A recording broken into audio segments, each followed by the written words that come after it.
Nabi SAW biasa bangun di malam hari, ya, ketika setengah malam sudah lewat, sepertiga malam, kebiasaan Nabi SAW bangun, ya, dan itu sejernih-jernih otak kita, betul-betul otak kita bersih, gak ada pengaruh dunia. Saat kita mengadu kepada Allah Subhanahu Wa Taala, salat saat itu betul-betul yang ajib. Ya, idza qama ahadukum yusalli fa innahu yunaji rabbah. Kalau salah seorang dari Anda sedang salat, sebenarnya dia sedang dialog sama Allah Subhanahu wa taala. Yang ajaib, berapa banyak dari teman-teman kami yang terapis menerapi orang-orang yang schizofren, sudah gila, ajib, dimandikan mandi tengah malam, diguyur, Masya Allah, itu terapi dia.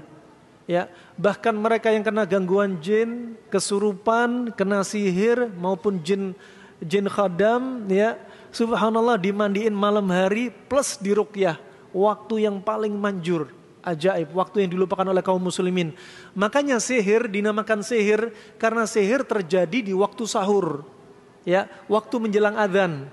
Sin ha ra, ya, sihir, sahur juga gitu, sin ha waw ra, menunjukkan sihir terjadi di akhir waktu menjelang subuh, ya, akhir malam. Dan itu sebaik-baik waktu dilakukan ruqyah. Walaupun tidak dijelaskan, Nabi SAW melalui tajrubah, itu adalah waktu yang, ya, ajaib. Waktu tatkala kita otak bersih, ya, akal kita bersih. Waktu ketika nggak ada gangguan dari suara keributan, kita betul-betul bermunajat kepada Allah Subhanahu Wa Taala.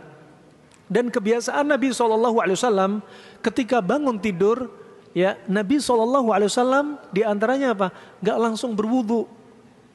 Nabi SAW di awalnya cuci tangan dulu 3 kali. Jangan langsung wudu.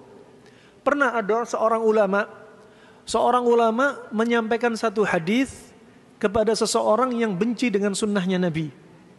Ya, dinasihatkan seorang laki-laki ini, jangan cuci tangan kamu, jangan kamu berwudu sebelum mencuci tangan kamu 3 kali. Ya, karena Nabi sudah bersabda dari hadis Abu Hurairah riwayat Imam Muslim, fa innaka la tadri aina batat yaduk. Karena kamu nggak tahu di mana tangan kamu bermalam.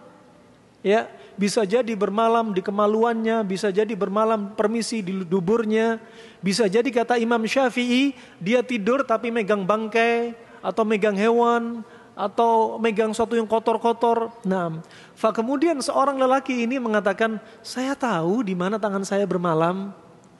Kata dia tangan saya bermalam ya di atas ranjang. Ucapan ini nampaknya bagi kita seperti ucapan yang biasa-biasa saja, tapi padahal inginnya menghina. Gak percaya sama hadits Nabi kalau tangannya bisa bermalam di mana-mana. Dia bilangnya tangan saya bisa bermalam di ranjang. Dengan sanad yang sahih dari kisah ini, akhirnya laki-laki ini esok harinya dijadikan oleh Allah ujung jarinya sampai sikunya masuk lubang duburnya sampai wafatnya. Subhanallah.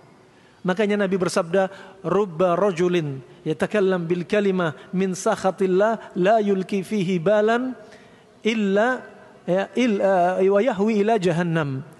Bisa jadi ada seorang lelaki ngomong ngejek sunnah, gak pakai akal, gak pakai otak, gak dipikir, sekali ucapan ini bikin Allah marah, dia digeret ke jahanam. Subhanallah. Laki-laki ini ngomong gak pakai otak, ngejek sunnah Nabi.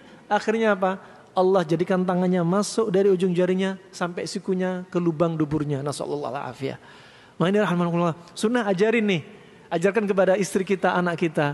Berarti bangun dari tidur jangan langsung wudu, cuci tangan. Ini sunnah muakkadah. Bahkan yang sebagian mengatakan wajib, tapi yang benar sunnah muakkadah. Cuci tangan kita baru berwudu ketika bangun dari tidur. Dan kebiasaan Nabi SAW ketika bangun dari tidur, Nabi bersiwak. Nabi bersiwak menunjukkan Islam itu mengajarkan kebersihan, Masya Allah. Kebersihan, siwak. Sampai Nabi bersabda, ya, laula ana syuqqa ala ummati la amartuhum bil siwak. Seandainya aku melihat umatku nggak keberatan, ya, niscaya aku akan wajibkan bagi umatku untuk bersiwak. Menunjukkan pentingnya siwak.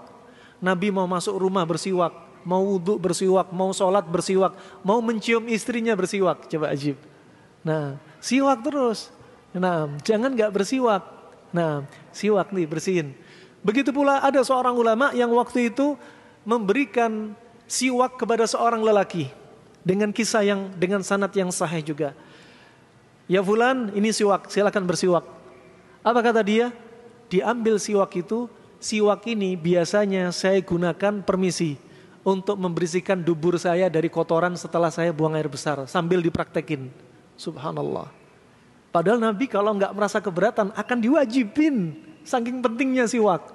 Tapi laki-laki ini menghina. Subhanallah, apa yang terjadi? Dari hari itu sampai 9 bulan laki-laki ini menjerit kesakitan, sakit perut. Ketika masuk bulan ke-9, keluar permisi dari lubang duburnya seekor hewan sebesar seperti kelinci, kepalanya seperti ikan punya taring. Disebutkan dalam riwayat kepalanya punya 2 taring, 4 taring, 2 taring atas, 2 taring bawah, dan punya cakar. Kemudian hewan ini keluar dari duburnya dan sempat menjerit 3 kali. Anak dari laki-laki ini langsung mukul sampai hewan itu mati. Apa kata laki-laki ini? Wallah, demi Allah, hewan inilah yang mencabik-cabik isi perut saya. Kemudian 2 hari kemudian meninggal laki-laki ini. Subhanallah. Sunnah jangan diremehkan. Sekecil apapun, jangan sampai bilang ini kan hanya sunnah. Jangan. Seorang yang ahbabul Mustafa, pencintanya para nabi, mau sunnah kecil, sunnah besar, tetap amalin. Coba bayangin, ini siwak. Dan Nabi kebiasaan bangun tidur juga bersiwak. Nah, fa ini rahmanakumullah jami'an.